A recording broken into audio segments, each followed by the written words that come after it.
আজকে বানিয়েছিলাম আমি লোটে মাছের ঝাল। তার জন্যই প্রথমে আমি হলুদ লবণ দিয়ে মাছটাকে ভালো করে মাখিয়ে রেখেছিলাম। তারপরে কড়াইতে তেল দিয়ে তেলটা ভালো করে গরম হলে মাছগুলোকে ভেজে নিয়েছি।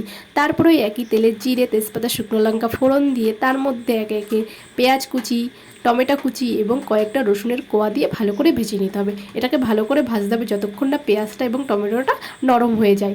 তারপরে একটু তেল কম হয়েছিল বলে আমি তেল দিয়ে দিলাম।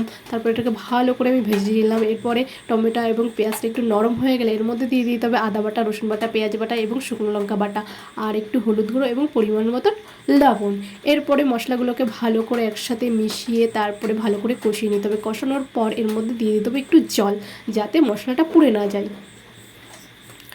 এরপরে মশলাটার মধ্যে জল দেওয়ার পরে মশলাটাকে ভালো করে নাড়িয়ে কষিয়ে নিতে হবে যতক্ষণ না মশলার গা থেকে তেল ছেড়ে আসছে। এরপরে তেল ছেড়ে এর মধ্যে মাছগুলো দিয়ে দিতে হবে। মাছগুলো দিয়ে হালকা হাতে নাড়তে হবে, কারণ মাছগুলো এমনিতেই নরম, বেশি নাড়লে মাছগুলো ভেঙে যেতে পারে। তারপর হালকা একটু ফুটে নিলেই তৈরি ব্যাস আমাদের লাল লাল লোটে মাছের ঝাল। এরপরে আর কি, গরম গরম ভাতের সাথে এক টুকরো লেবু নিয়ে ব্যাস আমি তো এই মাছগুলো দিয়ে পুরো ভাত খেয়ে নেব। আমার তো খুব ভালো লাগে। আর আমার মতন তোমাদের কার কার এই মাছটা ভালো লাগে অবশ্যই কমেন্টে জানাবে। আর আমি খেয়ে নিই, চলো তাহলে, টাটা।